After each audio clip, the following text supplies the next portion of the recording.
अदाकारी के साथ साथ कोक स्टूडियो में बाकायदा गुलकारी भी की। क्या गुलकारी का शौक़ बाकायदा अपना रखा है? कोई तालीम हासिल करती हैं? आगे जाकर गुलकारी तो नहीं करेंगी? गुलकारी बचपन से ही सिलसिला चल रहा है, क्योंकि मेरी जो बहन है अफशीन हयात और भाई ज़ीशान हयात दोनों ही म्यूज़िक की फील्ड से कनेक्टेड हैं, सिंगर्स भी हैं, म्यूज़िक बनाते भी हैं। तो बचपन से ही घर में इंस्ट्रूमेंट्स भी होते थे, हम बैठ के घंटों गाने गा रहे होते थे और अंताक्षरी खेल रहे होते थे और बेस्ट टाइम पास सिंगिंग होता था। तो गाना गाते गाने बजाते ही बड़े हुए हैं। और कोक स्टूडियो एक बहुत प्रेस्टिजियस प्लेटफॉर्म है और मुझे ये मौका मिला कि मैं अपने टैलेंट को इतने बड़े प्लेटफॉर्म पे दिखा सकूं। लेकिन मैंने काफ़ी सिंगिंग की है, काफ़ी ड्रामों के मैंने टाइटल ट्रैक्स गाए। एक मॉर्निंग शो है, उसका टाइटल ट्रैक पिछले 7 साल से वो चल रहा है और मेरी ही आवाज़ में है। बाकी अभी भी मैं मज़ीद कुछ गानों पे काम कर रही हूँ। स्पेशली कोविड के दौरान जो ब्रेक आया एक्टिंग से, उसमें मैंने म्यूज़िक पे ज़्यादा फोकस किया, क्योंकि जब मैं एक्टिंग कर रही होती हूँ तो उस वक्त मैं फिर सिंगिंग को फुल टाइम नहीं दे सकती। इसलिए अब मैंने 2-3 ट्रैक्स हैं जो इंशाल्लाह इन द नियर फ्यूचर आएंगे। कुछ कवर्स हैं, कुछ ओरिजिनल सॉन्ग्स हैं। छोटी स्क्रीन से बड़ी स्क्रीन तक का सफ़र किया, लेकिन अब आहिस्ता आहिस्ता छोटी स्क्रीन पर काम बंद कर दिया, ऐसा क्यों या कम कर दिया? कम इसलिए किया क्योंकि स्क्रिप्ट्स बहुत एक जैसे थे, बहुत एक ही तरह की कहानियाँ और स्क्रिप्ट्स आ रहे थे। तो आई एम वेटिंग कि कोई ऐसा स्क्रिप्ट हो, अगर छोटी स्क्रीन पे वापस आऊँ, जो कि अब 4 साल हो चुके हैं, तो कोई ऐसी चीज़ हो जो मुख्तलिफ हो, जो मुझे भी करने में मज़ा आए और लोग भी मुझे एक नए रूप में देख सकें। तो आजकल मैं कुछ स्क्रिप्ट्स पढ़ रही हूँ और इंशाल्लाह 2022 में कोई नया ड्रामा ज़रूर आएगा मेरा। आपने फिल्मी दुनिया को बहुत करीब से देखा है, ये ज़वाल का शिकार है। आपने क्या महसूस किया? ख़राबी कहाँ है? प्रोडक्शन में है, डायरेक्शन में है, कहानी में है, अदाकारी में है? क्या मसला क्या है हमारी फिल्मी दुनिया का? ख़राबी कहीं भी नहीं है। मैं तो ये कहूँगी कि हमारी बहुत छोटी सी इंडस्ट्री है, बहुत कम रिसोर्सेज के साथ हमने बहुत ज़बरदस्त प्रोजेक्ट्स बनाए हैं। और कुछ साल पहले तक तो रिवाइवल भी नहीं हुआ था पाकिस्तानी सिनेमा का। तो जब से रिवाइवल हुआ है, बहुत सारे नए प्रोजेक्ट्स आ रहे हैं और जितनी लिमिटेड रिसोर्सेज में काम हो रहा है, मैं तो आई सल्यूट कि हमें अगर वो तमाम रिसोर्सेज मिले हैं जो शायद बॉलीवुड में है या हॉलीवुड में, जितने वो टेक्निकली स्ट्रॉन्ग हैं, तो हम दुनिया से कम्पीट कर सकते हैं। टैलेंट है, शौक़ है, जुनून है और बस रिसोर्सेज नहीं है आई थिंक। तो हमें मज़ीद अच्छी फ़िल्में बनाने की ज़रूरत है जिसमें हम पाकिस्तान की पॉजिटिव इमेज को दिखा सकें, क्योंकि वेस्ट में बहुत ज़्यादा हमें मिस रिप्रेजेंट किया गया है मुस्लिम्स को, पाकिस्तानीज़ को। स्पेशली हमारे पड़ोसी मुल्क में काफ़ी फ़िल्में ऐसी बनती हैं हर साल जिसमें जो विलन होता है वो पाकिस्तानी होता है। तो हमें उस चीज़ को काउंटर करने के लिए, जो वेस्ट में एक इमेज बन चुकी है, हमें उसको काउंटर करने की ज़रूरत है, क्योंकि हम वो नहीं है जो हमें दिखाया जाता है या मिस रिप्रेजेंट किया जाता है। हमारे यहाँ राइटर्स की बहुत कमी है। अगर आप मुझसे पूछें कि कहाँ पे प्रॉब्लम है, वी नीड मोर राइटर्स जो कि फ्रेश पर्सपेक्टिव के साथ नई कहानियाँ लाएं। एक जैसी शादी के अराउंड बेस्ड कहानियाँ कब तक चलेंगी? क्या आपका भी कोई नई वेब सीरीज़ बनाने का इरादा है? बिल्कुल है, बनाने का भी है, करने का भी है और उसमें मैं काम भी कर रही हूँ इंशाल्लाह बहुत जल्द। बिकॉज़ अब मीडियम नहीं मैटर करता कि आप टीवी पे देख रहे हैं या सिनेमा में जाके देख रहे हैं। एक एक्टर के लिए, इवन हॉलीवुड में बहुत बड़े बड़े नाम हैं जो अब नेटफ्लिक्स का और टीवी का रुख कर रहे हैं, क्योंकि एक आर्टिस्ट के लिए मीडियम मैटर नहीं करता। लोग कहते हैं कि फिल्मों में आइटम सॉन्ग ने एक अलग तफरीही हैसियत इख्तियार कर ली है, क्या वाकई ऐसा है? आई थिंक इसका नाम चेंज हो गया है, बट इस तरह के हमारे बहुत सारी अदाकार हैं जिन्होंने ऐसे गाने किए हैं जो कि कैबरे होते थे पहले या डिस्को होता था या अब आइटम नंबर कहते हैं। But films are about entertainment और उसमें एक हम दुनिया क्रिएट करते हैं जो कि आप 2 घंटे के लिए अपने सारे झमेले, झंझट, परेशानियों को भूल के आप एक दुनिया में और उस दुनिया में खो जाते हैं। I think it's very important कि जो ऑडियंस चाहती है उसमें अगर एंटरटेनमेंट में, स्टोरी में अगर उसका कोई रीज़न बनता है गाने का, तो बिल्कुल होना चाहिए। हमारे यहाँ शादी सॉन्ग्स भी होते हैं बहुत सारे, फिल्म का हिस्सा है और होने चाहिए, क्यों नहीं होने चाहिए। पिछले दिनों खबर आई कि आप मोहतरमा बेनज़ीर भुट्टो का फिल्म में किरदार अदा कर रही हैं, वो प्रोजेक्ट कहाँ तक पहुँचा? वो प्रोजेक्ट अंडर डेवलपमेंट है और जिस मैग्नीट्यूड का वो प्रोजेक्ट है उसमें थोड़ा सा टाइम लगेगा, मैंने NDA साइन किया हुआ है, तो मैं बहुत कुछ तो नहीं शेयर कर सकती उसके बारे में, but I can tell you कि इट्स अंडर डेवलपमेंट और उस पर अभी स्क्रिप्ट पे काम हो रहा है। इंशाल्लाह फिर वो प्रोडक्शन में जाएगा। टर्किश ड्रामों के बारे में आपका ख्याल है, क्या पाकिस्तान को भी तुर्की के इश्तराक से ऐसे ड्रामे बनाने चाहिए? बिल्कुल बिल्कुल बनने चाहिए, बिल्कुल कोलैबोरेशन होनी चाहिए और इसमें कोई बुराई नहीं है, बल्कि हमारी इंडस्ट्री को ग्रो करने के लिए बहुत ज़रूरी है कि इस तरह की कोलैबोरेशन हो। और टर्की तो हमेशा से हमारे जो टाइज़ हैं आपस में पाकिस्तान के और टर्की के, दे आर वेरी हेल्दी और काफ़ी हद तक हमारी काफ़ी चीज़ें सिमिलर भी हैं और बहुत सारे उनकी कल्चर की हमारी चीज़ें जो मिल के बड़ी ज़बरदस्त चीज़ बन सकती है और दोनों तरफ के लोगों के लिए। आई थिंक ये बड़ा ज़बरदस्त सिलसिला शुरू हुआ है। रवाज तो ये है कि पाकिस्तानी अदाकाराएं भाग भाग कर बॉलीवुड जाती हैं, लेकिन आपने आज तक एक भी फिल्म वहाँ जाकर नहीं की। क्या ऑफ़र नहीं हुई या आपका इरादा नहीं है? नहीं, मुझे बहुत ऑफ़र्स हुई बॉलीवुड से और एक वक्त था जब हमारे यहाँ फिल्में नहीं बन रही थी और एक आर्टिस्ट का ख्वाब होता है कि वो ख़ुद को बड़े पर्दे पे देखे। हर आर्टिस्ट का ख्वाब होता है, मेरा भी था, लेकिन कभी मुझे कैरेक्टर पसंद नहीं आया, कभी मुझे कहानी पसंद नहीं आई और सिर्फ इसलिए कि बॉलीवुड है मैं चली जाऊँ, ये मैंने कभी इस तरह अपने काम को नहीं सोचा। और ऑनेस्टली स्पीकिंग मुझे बॉलीवुड ने कभी इतना फैसिनेट भी नहीं किया। और हमारे यहाँ जिस तरह की फ़िल्में बन रही हैं, जैसे पिछले 6-7 सालों से जो रिवाइवल हुआ है पाकिस्तानी सिनेमा का, मुझे ज़रूरत भी नहीं महसूस हुई कि मैं वहाँ जाके काम करूँ, जब मुझे अपने मुल्क में इतना नाम, इतनी रिकग्निशन, इतना प्यार मिलता है और डिफरेंट तरह के कैरेक्टर्स करने का मौका मिल रहा है।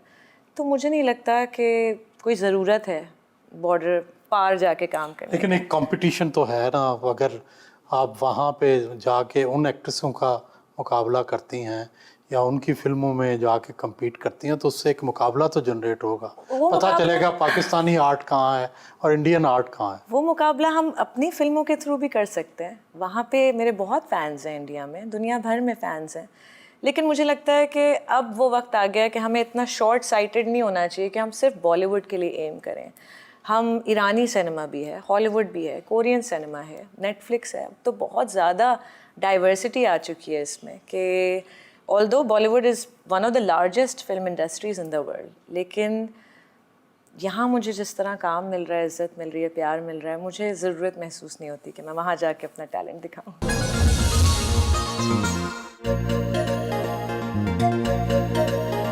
दुखी किन बातों पर होती हैं? रोना भी आता है? रोना भी आता है। किस बात पर? मैं बहुत सेंसिटिव हूँ, तो मैं किसी को तकलीफ़ में देखती हूँ तो मुझे मेरा दिल बहुत लरसता है और मुझे रोना भी आता है और मैं कोशिश करती हूँ कि मैं किसी तरह जिस भी तरह अपनी कैपेसिटी में रहते हुए मदद कर सकूँ तो मैं करती हूँ, लेकिन बहुत ज़्यादा I think I am sensitive and emotional towards human suffering and any kind of suffering. ज़िंदगी में झूठ कितना बोलती हैं? मसलतन थोड़ा बहुत झूठ तो बोलना पड़ता होगा। ये मेरा एक प्रॉब्लम है कि मुझसे झूठ नहीं बोला जाता और जब मैं झूठ बोलती भी हूँ तो शायद वो मेरी शक्ल पे मुझे ऐसा लगता है कि पता चल रहा होता है कि मैं झूठ बोल रही हूँ। तो मेरा हमेशा से मानना ये है कि एक झूठ को छुपाने के लिए फिर 100 और झूठ बोलने पड़ते हैं। इससे अच्छा है कि इंसान सच बोले, जो चीज़ जैसे है वैसे ही बोले और करे और दुनिया आपके मुताबिक एडजस्ट कर लेगी। झूठ बोलने की ज़रूरत नहीं है मेरे ख्याल से। इंसान ऑनेस्ट रहे तो लोग ज़्यादा रिस्पेक्ट करते हैं और आपको ज़्यादा सीरियस लेते हैं मेरे ख्याल से। आपको हुकूमत पाकिस्तान की तरफ से तमगा इम्तियाज़ से नवाजा गया तो कई लोगों को तकलीफ़ हुई, कई खुश हुए। तकलीफ़ होने वालों ने कहा कि आपको सिफारिश की बुनियाद पर यह अवार्ड मिला है, क्या वाकई ऐसा है? अगर मुझे सिफारिश के बिना पे मिला है, इसका मतलब जितने सालों से जितने भी लोगों को मिल रहा है अवार्ड, फिर वो भी शायद सिफारिश पे मिला होगा। क्योंकि अगर देखा जाए स्टैट्स को तो मेरी फ़िल्मों ने कोई 200 करोड़ के करीब लगभग बिज़नेस किया बॉक्स ऑफिस पे। माशाल्लाह इतना रेवेन्यू जनरेट हुआ, इतनी ज़्यादा सक्सेसफुल रही फ़िल्में। मैंने हमेशा पाकिस्तान के लिए काम किया, पाकिस्तानी सिनेमा के रिवाइवल के लिए काम किया और मुझे बड़ी खुशी हुई कि हुकूमत ने मेरे काम को सराहा और एक्नॉलेज किया और मुझे इस अवार्ड से नवाजा। शायद लोगों के लिए ये भी एक सरप्राइज़ एलिमेंट था कि इतनी कम उम्र में जो मुझे अवार्ड मिला है उस पर शायद लोगों की लोगों को लगा कुछ कि इतनी कम उम्र में क्यों मिल गया, क्योंकि शायद उनके जहन में यही है कि उम्र के आखिरी हिस्से में लोगों को इस तरह के अवार्ड से नवाजा जाता है। बट मुझसे पहले बहुत सारे आर्टिस्ट को अवार्ड दिया गया, और मेरे ख्याल से ये ज़रूरी है कि हौसला अफजाई अगर आपके करियर के पीक के दौरान आपको मिले तो आप मज़ीद उसको और बेहतर काम कर सकते हैं, बजाय इसके कि जब आप अपने आखिरी उम्र के आखिरी हिस्से में हों और तब आपको अवार्ड मिले। तो आई थिंक ये बड़ी अच्छी चीज़ है जो हुआ है, एक ट्रेंड स्टार्ट हुआ है कि जो लोग मेहनत कर रहे हैं, पाकिस्तान के लिए काम कर रहे हैं, उनको एक्नॉलेज करना चाहिए। और जो लोग क्रिटिसाइज़ करते हैं, मैं ऑनेस्टली स्पीकिंग कंस्ट्रक्टिव क्रिटिसिज्म हमेशा मैं वेलकम करती हूँ, क्योंकि एक आर्टिस्ट की ग्रोथ के लिए बहुत ज़रूरी है। क्रिटिसिज्म के बग़ैर तो मुझे ख़ुद पता ही नहीं चलेगा कि मैं क्या सही कर रही हूँ, क्या सही नहीं कर रही हूँ, और क्या चीज़ लोगों को पसंद आ रही है, क्या नहीं पसंद आ रही। लेकिन मुझे जिस चीज़ से तकलीफ़ पहुँची थी वो ये कि मेरे किरदार पे जब उंगली उठाई गई। मेरे काम पे ज़रूर हर किसी का ओपिनियन हो सकता है, we live in a democracy, लेकिन मेरे किरदार पर उंगली उठाने का किसी को कोई हक नहीं है। माजी की मारूफ अदाकाराएँ अक्सर अपनी उम्र छुपाती थी, क्या टीवी के अदाकारों में भी यही रुझान है? उम्र तो सिर्फ अदाकारें ही नहीं या ख़वातीन ही नहीं, मर्द भी छुपाते हैं। आप अपनी उम्र छुपाती हैं क्या? नहीं, मैं नहीं छुपाती। कितनी उम्र है आपकी? I just turn 33। School time गुजरा, कॉलेज टाइम गुजरा, मोहब्बत तो किसी ना किसी से हुई होगी। और भी गम है ज़माने में मोहब्बत के सिवा, राहतें और भी हैं वस्ल की राहत के सिवा। और मोहब्बत कभी मेरे लिए एक प्रायोरिटी नहीं रही। या मोहब्बत मेरे लिए, जैसे बहुत सारी लड़कियां ये सोचते हुए बड़ी होती हैं कि उनको शादी करनी है, लेकिन मेरी सोच हमेशा से, मेरी प्रायोरिटीज़ जो थी वो अपने आप को कुछ बनाना, अपने पैरों पे खड़ा होना। बचपन से मैंने कुछ गोल्स जो सेट किए थे, क्योंकि मुझे लगता है कि मैं रिवर्स में चल रही हूँ। बचपन में बहुत सीरियस और बड़ों की तरह सोचना और बड़ा होने का, जल्दी से बड़ा होने का बहुत शौक़ था। लेकिन मोहब्बत मुझे लगता है कि बहुत खूबसूरत चीज़ है, लेकिन मोहब्बत में जब आप पड़ जाते हैं बहुत कम उम्री में, तो शायद फोकस लूज़ हो जाता है, आप डिस्ट्रैक्ट हो जाते हैं अपने ट्रैक से। तो क्या आपको इस बात का शऊर था? बिल्कुल था। मैं उन लोगों में से नहीं हूँ कि मैं ख़ुद गलती करके सीखूँ। कोशिश मेरी यही होती है कि दूसरों की गलतियों से सबक हासिल कर लूँ, दूसरों के एक्सपीरियंसेस से सीख लूँ। और मुझे बचपन में ही मुझे ये समझ आ गई थी कि अगर मुझे कुछ बनना है तो मुझे उस चीज़ पे फोकस करना होगा और मेहनत करनी होगी, डिस्ट्रैक्ट नहीं होना। और मोहब्बत के लिए ऑनेस्टली वक्त नहीं था।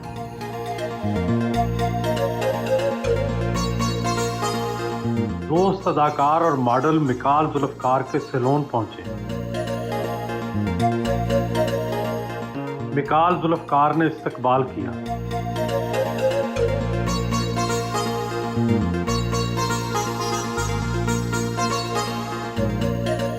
Mahwish has a wonderful personality, बहुत ही फ्रेंडली है, बहुत इजी गोइंग। अक्सर जब हम सोचते हैं चीज़ उसको डीवा आप कह सकते हैं, बिल्कुल है, एक पाकिस्तान की सबसे बड़ी स्टार है। तो लेकिन उसमें वो डीवाज वाला और वो ना नखरा उस तरह नहीं है, बड़ी इजी गोइंग है। सो आई थिंक ऐसे बंदे के साथ obviously it's very easy to get along with. तो महविश के साथ इंटरेस्टिंगली सबसे पहला जो प्रोजेक्ट था मेरा वो जियो पे ही था, मंजली उसका नाम था, बहुत ज़बरदस्त ड्रामा था, स्पेशली ऑन फॉरेन ट्रिप्स। कहते हैं ना कि इंसान का पता चलता है व्हेन यू ट्रैवल टुगेदर। तो हमने कुछ फॉरेन ट्रिप्स लिए जिसमें अवार्ड शोज़ और फिल्म फेस्टिवल्स इस तरह के अटेंड किए। तो उधर जाके जो है बहुत ना फ्रेंडशिप हो गई। और अदाकारी का भी मैं बहुत बड़ा फ़ैन हूँ। Whenever I have acted with her मुझे फील हुआ है कि मुझे अपनी एबिलिटी जो है उसको ज़्यादा बेहतर करना है। सो बहुत मज़ा आता है महविश के साथ।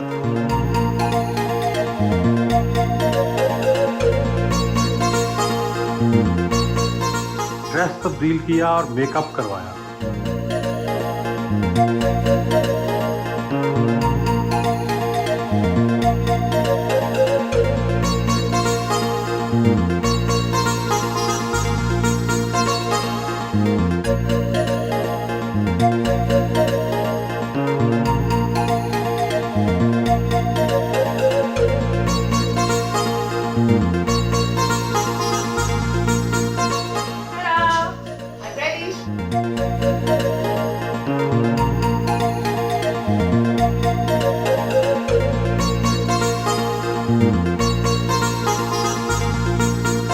गपशप लगाई।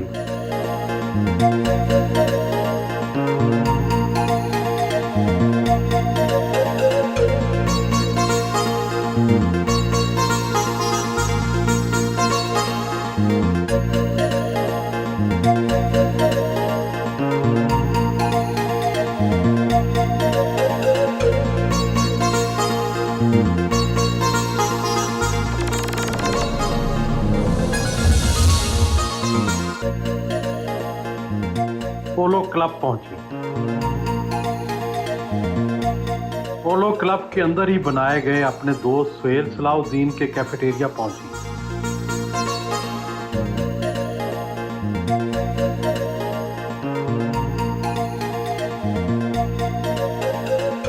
शाम के वक्त ताज़ा हवा, सब्जा और दोस्त की कंपनी एंजॉय की।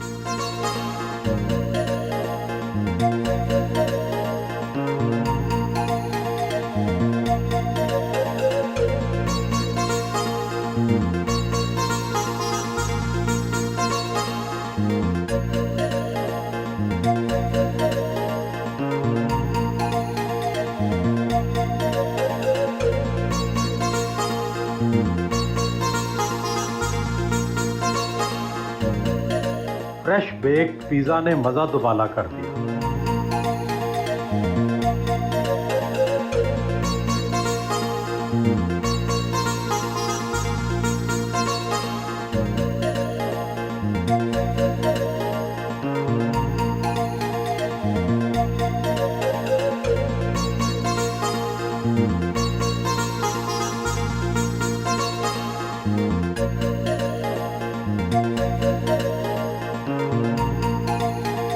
रात के वक्त अंदरूने लाहौर में वाक़या मियां सलाहुद्दीन की तारीखी हवेली बारूद खाना पहुंची।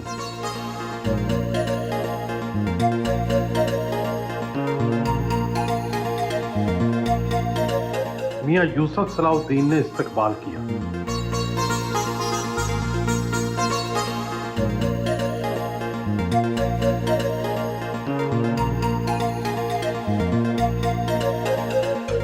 सुहेल साहब, मुझे हमेशा उन बच्चों से बहुत प्यार रहा है जिनको पाकिस्तान से मोहब्बत है।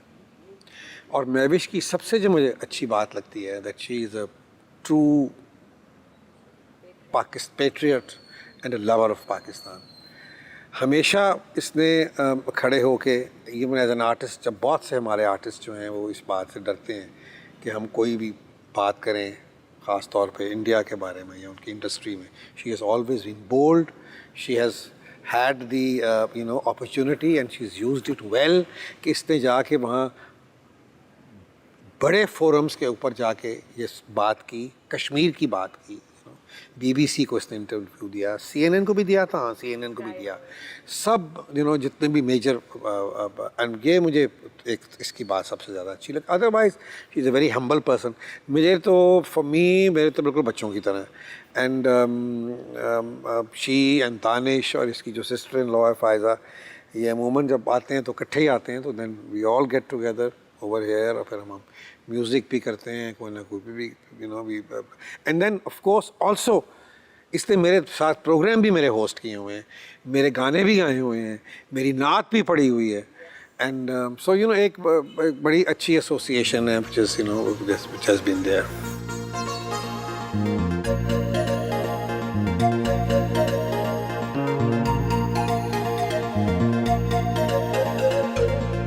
पाकिस्तान की टॉप एक्ट्रेस हैं, पाकिस्तान का टॉप मसला किसे समझती हैं? पाकिस्तान का टॉप मसला मुझे लगता है एजुकेशन है। आई थिंक सबसे ज़्यादा हमें इस पे फोकस करना चाहिए कि एजुकेशन मिले हर बच्चे को, हर बच्ची को, और साथ साथ वो एजुकेशन जो है वो एक अच्छे स्टैंडर्ड की हो। जो प्राइवेट स्कूल्स में पढ़ाया जा रहा है उसी स्टैंडर्ड से गवर्नमेंट स्कूल्स में भी पढ़ाया जाए, और तालीम का एक्सेस हर बच्चे और बच्ची को हो। आई थिंक उससे जो हमारी आने वाली नस्लें हैं वो एक बेहतर फ्यूचर का एक सरमाया बन सकते हैं, क्योंकि वो कंट्रीब्यूट कर सकते हैं through their education, through their awareness, अपनी लाइफ भी संवार सकते हैं और साथ साथ मुल्क का भी एक बहुत इम्पोर्टेंट हिस्सा बन सकते हैं इनटू ब्रिंगिंग द चेंज। औरतों की आज़ादी के बारे में आपकी क्या राय है? कितनी आज़ादी होनी चाहिए? औरतों की आज़ादी से ज़्यादा औरतों को उनके हुकूक मिलने चाहिए। और मुझे नहीं पता कि आज़ादी से आपका क्या मतलब है, कितनी आज़ादी बाहर जाने आने के लिए, तो ये तो हर इंसान का हक है कि वो अपनी मर्ज़ी से जहाँ जाना चाहता है जाए, आना चाहता है आए। औरत मार्च के मौका पर जो नारे लगाए जाते हैं, जो आवाज़ बुलंद की जाती है, क्या आप उसके हक में हैं? मेरा ख़्याल है कि औरत मार्च का जो बनने का रीज़न था या जो है वो यही है कि वो अपने हुकूक हासिल करना चाहती हैं। उस हुकूक में डोमेस्टिक वायलेंस भी इंक्लूड करता है, सिक्योरिटी भी इंक्लूड करता है, पे गैप भी नहीं होना चाहिए। जो जॉब अपॉर्चुनिटीज़ मर्द हजरात को हासिल हैं वही ख़वातीन को भी मैसर होनी चाहिए, अवेलेबल होनी चाहिए, डिस्क्रिमिनेशन नहीं होनी चाहिए। आई थिंक वो जो औरत मार्च का आइडिया है वो इन आइडियल्स पे क्रिएट किया गया है कि औरतों को अपने हुकूक मिलने चाहिए। लेकिन ऑब्वियसली उस मैसेज को किस तरह पहुंचाया जा रहा है और किस तरह वो लोगों तक पहुंच रहा है, उसमें बहुत सारे लोगों के ओपिनियंस हैं। लेकिन I think that's the underlying cause that they are fighting for. और मैं बिल्कुल वेमेन एम्पावरमेंट को सपोर्ट करती हूँ और वेमेन एम्पावरमेंट के लिए मैं ख़ुद बहुत ज़्यादा काम करती हूँ।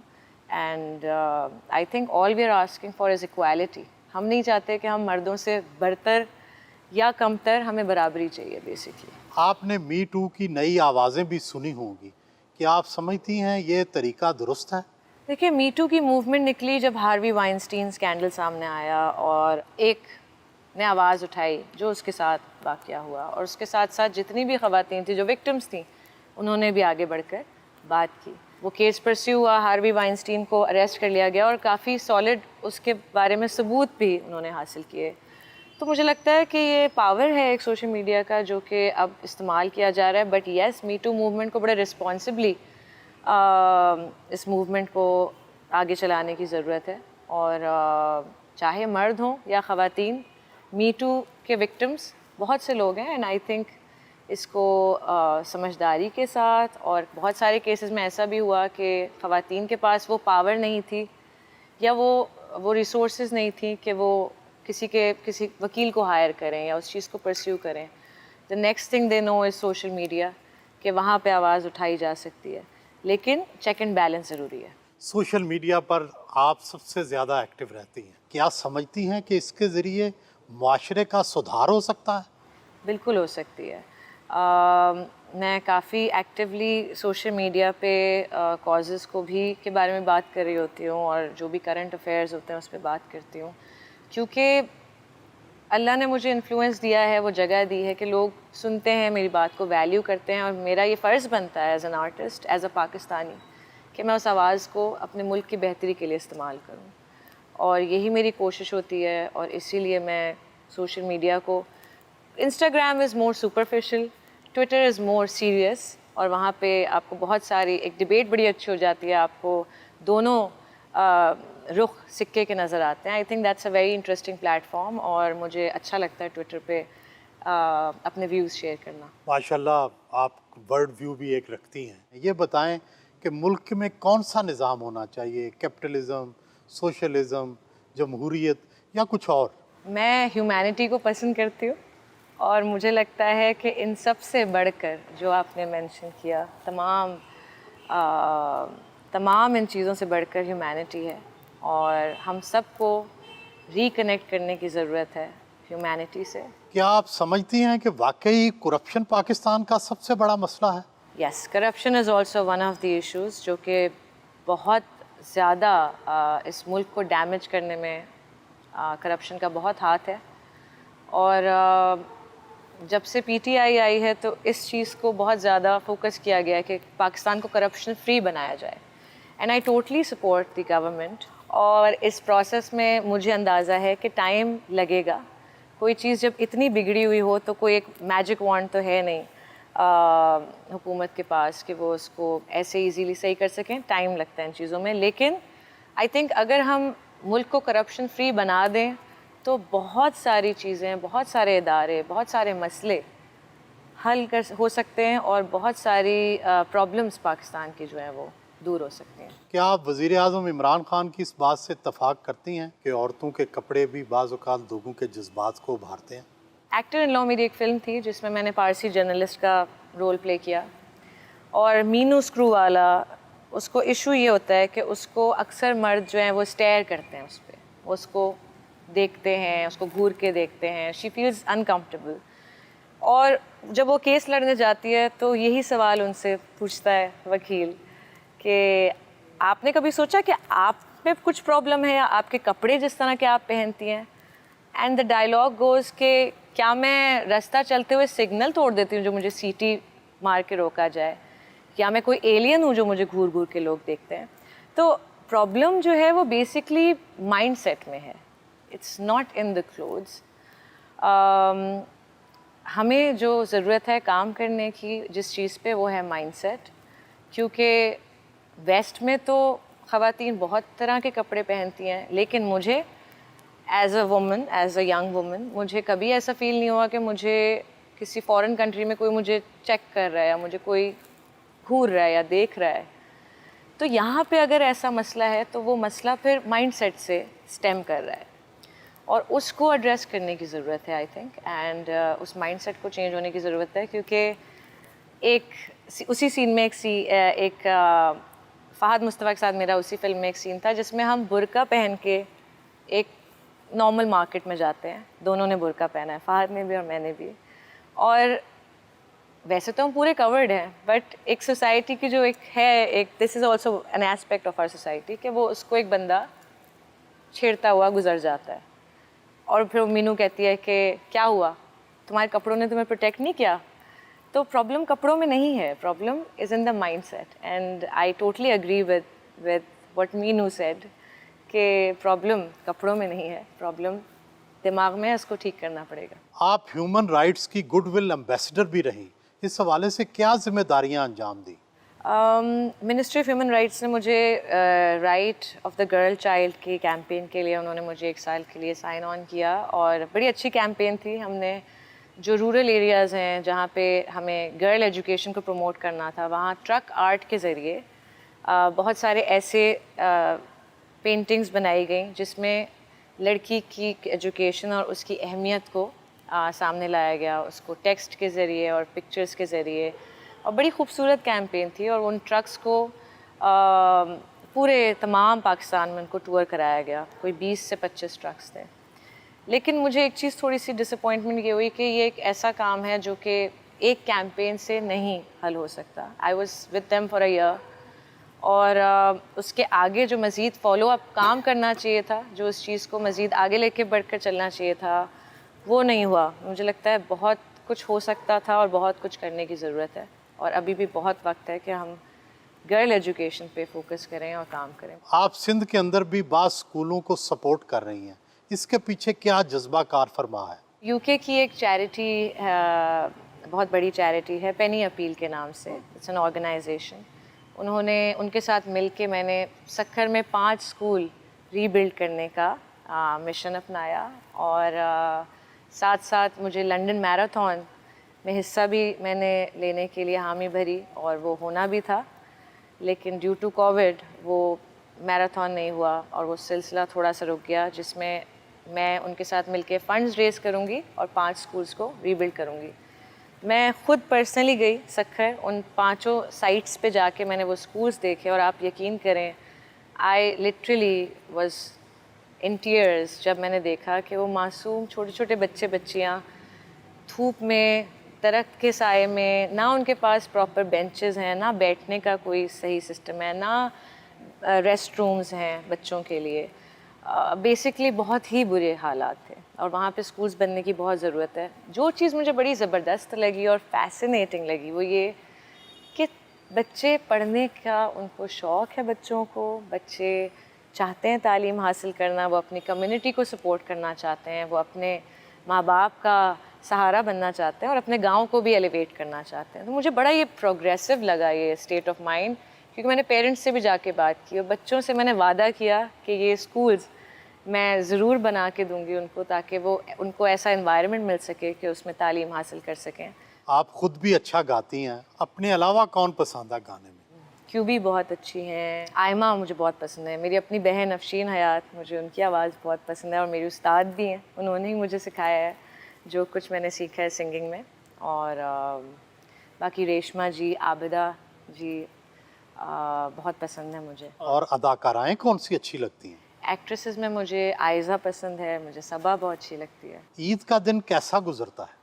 क्योंकि बड़ी ईद है तो बड़ी ईद का दिन काम करते हुए गुजरता है, कुर्बानी होती है तो जाहिर है कि घर में काफ़ी कसाई आते हैं तो गोश्त कट रहा होता है, कलेजी बनने का वेट हो रहा होता है। उस दौरान मैं कोई काम नहीं करती, मैं सिर्फ जो गोश्त डिस्ट्रीब्यूट होना है उसकी जो पर्चियाँ बनती हैं कि कौन कौन सा गोश्त कहाँ कहाँ जाना है, वो नाम जो लिखने होते हैं, मैं बस मेरी ड्यूटी ये होती है। ईद के दिन क्या शौक से खाती हैं? ईद के दिन कलेजी मैं नहीं खाती, मुझे कलेजी मुझसे नहीं खाई जाती, उसमें पता नहीं, मुझे शुरू से बचपन से कलेजी नहीं पसंद। मैं पुलाव बहुत शौक से खाती हूँ, जो कि हमारे यहाँ शाम में पुलाव बनता है, और बारबेक्यू मुझे बहुत पसंद है, एंड पाए निहारी, फिर तो लिस्ट बहुत लंबी है।